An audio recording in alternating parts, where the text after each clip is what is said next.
Priya ഉദ്യോഗാർത്ഥികളെ, state bank of ഇന്ത്യയുടെ chairman Shri Dinesh ഖാരയുടെ ഒരു പ്രസ്താവന, അതുമായി അനുബന്ധിച്ചുള്ള ഒരു വീഡിയോ ഞാൻ ഈ അടുത്ത സമയം ചെയ്തിരുന്നു. സ്റ്റേറ്റ് ബാങ്ക് ഓഫ് ഇന്ത്യ 2024 15,000 ആൾക്കാരെ പുതുതായി റിക്രൂട്ട് ചെയ്യും എന്നൊരു വാർത്ത ഞാൻ നമ്മളുടെ യൂട്യൂബ് ചാനലിലൂടെ റിപ്പോർട്ട് ചെയ്തിരുന്നു. അദ്ദേഹത്തിൻ്റെ ഒരു കോട്ട്, അദ്ദേഹത്തിൻ്റെ ഒരു പ്രസ്താവന കോട്ട് ചെയ്തുകൊണ്ടാണ് ഞാനത് പറഞ്ഞത്.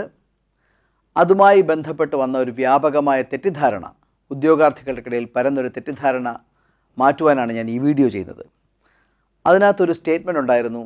ഇപ്പോൾ അവർക്ക് ലഭിക്കുന്ന പ്രൊബേഷണറി ഓഫീസറായിട്ടും ക്ലറിക്കൽ തസ്തികയിൽ, അസോസിയേറ്റ് തസ്തികയിലും അവർക്ക് ലഭിക്കുന്ന 85% ആൾക്കാരും എഞ്ചിനീയർമാരാണ്. അതിന് മറ്റൊരു കാര്യം കൂടെ വന്നേക്കുന്നത് IT മേഖലയിൽ നിന്നുള്ള കൊഴിഞ്ഞുപോക്ക്, IT മേഖലയിൽ വന്ന തൊഴിൽ സാധ്യതകളുടെ കുറവ്, ഇത് രണ്ടും കാരണം അവർക്ക് വരുന്ന 85% ആൾക്കാരും 80-85% ആൾക്കാരും എഞ്ചിനീയർമാരാണ് എന്നൊരു വാർത്ത അതിനോടനുബന്ധിച്ച് ഉണ്ടായിരുന്നു.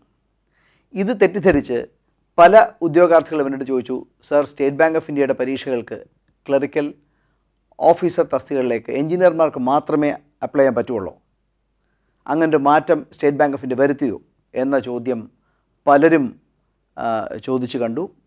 ഇതിനൊരു മറുപടിയാണ് ഞാൻ നൽകുന്നത്. അങ്ങനെ യാതൊരു തീരുമാനവുമില്ല. ബാങ്ക് ക്ലറിക്കൽ, ബാങ്ക് ഓഫീസേഴ്സ് തസ്തികകളിലേക്ക് അപ്ലൈ ചെയ്യുന്നവർ ഗ്രാജുവേറ്റ് ആയിരിക്കണമെന്ന് മാത്രം. ഏത് സബ്ജക്റ്റിലായാലും കുഴപ്പമില്ല. ഒരു BSc ആകാം, BA ആകാം, BCom ആകാം, BTech ആകാം, BSc അഗ്രികൾച്ചർ ആകാം. ആർക്കും യാതൊരു വിധത്തിലുള്ള പ്രത്യേക പരിഗണനയും ഇല്ലാത്ത ഒരു പരീക്ഷയാണ്. അപ്പോൾ അത്തരമൊരു ആശങ്ക വേണ്ട. അത് അസ്ഥാനത്താണ്. അതൊരു മിസ്ഇൻറ്റർപ്രിട്ടേഷനാണ്. പലരും അങ്ങനെ വായിച്ചു മനസ്സിലാക്കി എന്നുള്ളതാണ്. അതുകൊണ്ട് BTechക്കാർ, BScക്കാർ, BComക്കാർ, BAക്കാർ ആർക്ക് വേണോ ഈ പരീക്ഷയ്ക്ക് പഠിക്കാം. പരീക്ഷയ്ക്ക് ഒരു ലെവൽ പ്ലേയിങ് ഫീൽഡാണ്. ഒരു ആപ്റ്റിറ്റ്യൂഡ് ടെസ്റ്റിൽ ക്വാളിഫൈ ചെയ്യണം. പ്രിലിമിനറിയും മെയിൻസും ഉണ്ടെന്ന് നിങ്ങൾക്കറിയാം.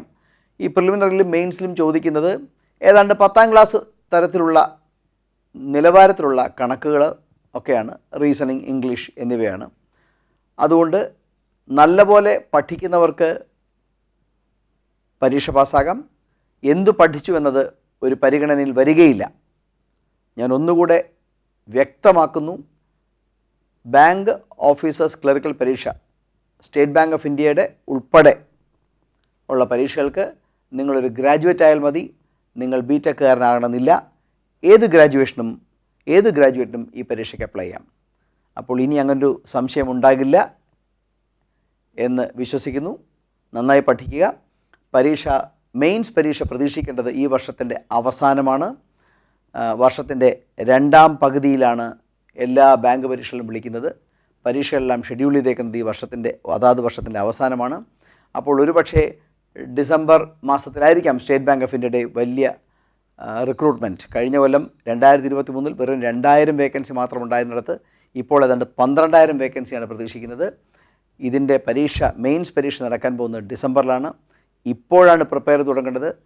പൊതുവിൽ നമ്മളുടെ കുട്ടികൾ കാണിക്കുന്ന ഒരു ബുദ്ധിമോശമെന്നത് അവർ നോട്ടിഫിക്കേഷൻ വന്നതിന് ശേഷമാണ് അവരുടെ പഠനം തുടങ്ങുന്നത്.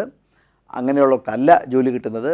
പരീക്ഷ നേരത്തെ പ്രതീക്ഷിച്ച് ആൻറ്റിസിപ്പേറ്റ് ചെയ്ത്, ഡിസംബറിൽ പരീക്ഷ വരുമെന്ന് ആൻറ്റിസിപ്പേറ്റ് ചെയ്ത് പഠനം നടത്തുന്നവർക്കാണ് വിജയമുണ്ടാകുന്നത്. നന്നായി പഠിക്കുക, വിജയം ഉറപ്പുവരുത്തുക. നന്ദി.